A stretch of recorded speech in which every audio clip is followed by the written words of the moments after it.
It was a bright Saturday morning, and students of Future Stars Secondary School were buzzing with excitement. The long anticipated school excursion to Okoja Farms was finally happening.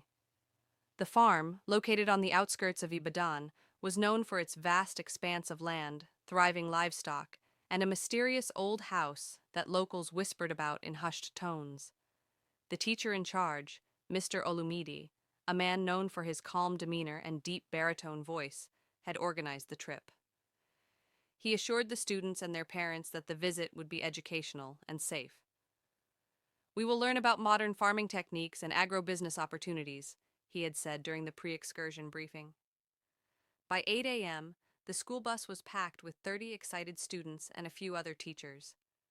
The journey to the farm was filled with laughter, music, and the occasional jollof rice and chin-chin passed around by the students.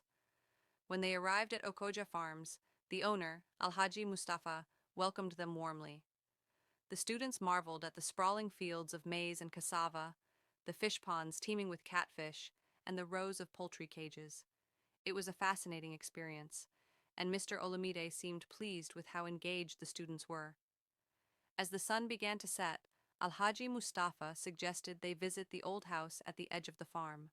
"It's a historic building from colonial times," he said, a sly smile playing on his lips. "You might find it interesting." The students eagerly followed, their curiosity piqued. The house was an imposing structure with peeling paint and broken windows. Vines crept along its walls, and the air around it seemed unusually cold. Despite a feeling of unease, they ventured inside, led by Mr. Olumide. The inside of the house was eerily silent. Dust covered the furniture and cobwebs hung in the corners. Suddenly, the door slammed shut behind them and the lights flickered. A chilling voice echoed through the room. "Welcome to my abode. You cannot leave unless you pay the price."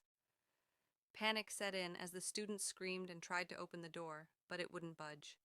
Strange shadows danced on the walls, and whispers filled the air.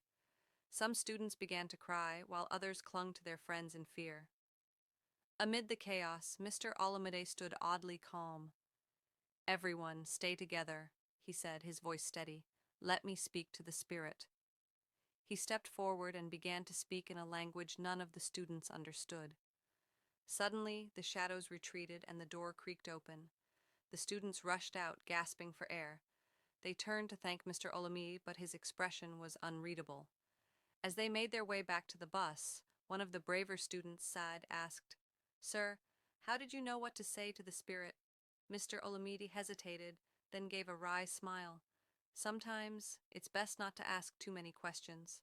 Later that night, as the students shared their terrifying experience with their families, a revelation emerged. An old farmer from the area revealed the truth. The house was indeed haunted, and for years, the spirit had been using someone to lure unsuspecting victims into its lair. "Whoever brought you there knew what they were doing," the farmer said. The students and their families were shocked. The teacher they trusted had been the one sent to deliver them to the haunted house. But why had he let them go? That question lingered unanswered in their minds.